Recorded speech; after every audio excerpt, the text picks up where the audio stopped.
믿는 자의 권세의 6장 이 세상의 신입니다. 이번 장에서는 인간의 타락 과정을 사단의 입장에서 설명합니다. 사단의 입장에서의 설명을 들으니 사단의 의도와 목적이 깨달아지고 오히려 더 깊게 이해가 되는 것 같아서 매우 인상 깊었습니다. 하나님께서는 인간들에게 땅의 통치권을 주셨습니다. 시편 82장 6절에 보면 내가 말하기를 너희는 신들이며 다 지존자의 아들들이라 하였으나 지존자의 아들들이나 하였으나 라고 적혀 있습니다. 땅의 통치권을 받았던 타락하기 전에 하나님의 형상대로 창조된 인간은 권세와 능력적인 측면에서 신적인 존재였습니다. 이는 땅의 신이라고 할 수 있는 것입니다.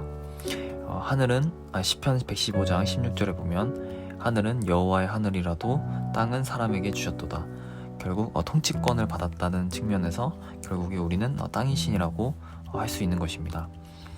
루시퍼는 아담과 하와가 받은 땅의 통치권을 보고 그것을 기회로 여겨서 하나님을 대적하려고 했습니다. 우리가 이제 복음 교재에도 자주 배운 5번에서 외우는 이사야 14장 12에서 14절에서 보면 너 아침의 아들 계명성이여 어찌 그리 하늘에서 떨어졌으며 너 열국을 엎은 자여 어찌 그리 땅에 박혔는고 내가 내 마음에 이르기를 내가 하늘에 올라 하나님의 뭇별 위에 내 자리를 높이리라 북극 지폐에 산 위에 앉으리라 가장 높은 구름 위에 올라가 지극히 높으시니와 같아지려 하노다. 이 말씀 구절에서 보면 루시퍼는 하나님을 시기하여 하나님과 같아지기를 원했지만 대적하는 것 자체가 불가능함을 알고 있었습니다. 그러나 루시퍼는 사람을 기회로 삼은 것입니다. 루시퍼는 하나님께서 언약을 깰 수 없음을 알고 있었습니다. 창조 세계는 변하지 않는 하나님의 영적 법칙 아래서 항상 적용되어 왔기 때문입니다. 또 로마서 6장 16절에는 너희 자신을 종으로 내주어 누구에게 순종하든지 그 순종함을 받는 자의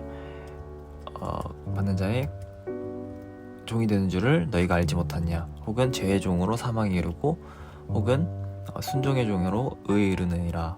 로마서 6장 16절에 이런 말씀이 있는데요. 결국에 하나님 나라의 영적 법칙을 알고 인간의 권세를 알게 된 루시퍼는 아담과 하와를 속여 자기 자신에게 굴복하고 순종하게 하여 그들의 주인이 될 수 있음을 알고 있었던 것입니다. 그래서 루시퍼는 인간을 굴복하게 하여 즉 자기 자신에게 순종하게 하여 그들의 권세, 즉 인간의 권세를 사용할 수 있게 된 것입니다. 결국 인간이 본래 하나님께 해야 하는 찬양과 경배를 사단에게 하게 되는 엄청난 죄를 범하게 됩니다. 강도가 은행을 방문하면 엄청난 철통 보안 속에서 인지를 잡습니다. 인지를 잡으면 이 철통 보안에서도 결국에 문을 열어줄 수밖에 없습니다. 왜냐하면 인질의 목숨이 그 어떤 것보다 값지기 때문입니다.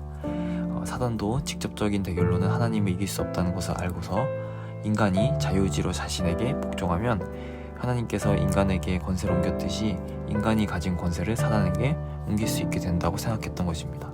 결국에 인간을 인질로 삼은 거죠. 그래서 하나님께서는 통치권을 이런 상황 가운데 하나님께서는 통치권을 그냥 다시 빼앗으면 된다고 생각할 수 있지만 그것은 언약적인 측면과 사랑의 측면에서 그렇게 하시지 못합니다. 먼저 언약의 측면에서 보면 만약 하나님께서 모든 인간과 천사와 사단을 멸하시고 통치권을 빼앗아 온다면 하나님께서 자신의 언약을 어기게 되므로 그것은 불가능한 것입니다. 그리고 통치권을 주시고 인간에게 자유의지를 주셨기 때문에 그 권세를 사단에게 주는 것 또한 사실은 개입하실 수 없는 부분인 것입니다.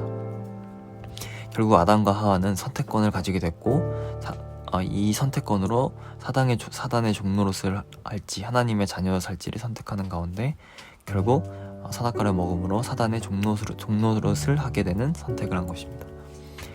또 사랑의 측면에서 하나님께서는 아담과 하와를 너무나 사랑하는 것을 사단은 알았기에 더더욱 확신하고 이 일을 저질렀습니다.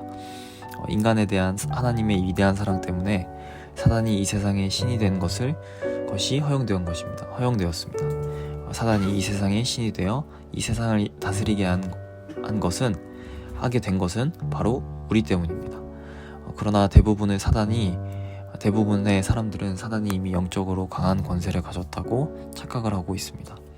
사단은 우리가 가지고 있는 권세를 우리로 하여금 복종하게 하여 사용하고 있는 것입니다. 결국 사단이 우리의 권세를 이용하기 위해서는 우리의 복종이 필요합니다. 또 자신에게 복종함으로 우리의 육체를 내어주길 항상 원하고 있습니다. 사단이 영적으로 어떤 능력도 없지만 이 세상에서 힘을 발휘할 수 있는 유일한 근거는 사람이 사단에게 복종하기 때문입니다. 예수님께서 복음서에 보면 사단을 귀신 들린 여자에게 귀신을 내쫓고 귀신들이 예수님께 제발 돼지에라도 들어가게 해달라고 애원하자 허하시고 이 사단이 귀신들이 돼지들에게 들어갈 때 돼지들이 벼랑 끝에 떨어져 모두 물에 빠져 죽습니다. 사실 사단은 이런 돼지만도 못한 존재입니다. 사단은 육체가 없으니 우리의 의지 없이는 우리에게 억지로 무엇을 하게 할 수 없지만 태어나서부터 마귀의 자식인 우리는 이제는 어쩔 수 없습니다. 그러나 하나님께서는 구원책을 마련하셨고 예수님께서 구원을 행하셨기 때문에 이미 모든 것을 이뤄놓으셨기 때문에 우리가 자녀의 영을 받았다면 더 이상 사단은 우리에게 큰 영향을 미치는 우리보다 권위 있는 그런 존재가 아닙니다. 우리가 사단에게 순종하면 죄를 짓는 것이지만 하나님께 순종하면 선을 행하는 것입니다.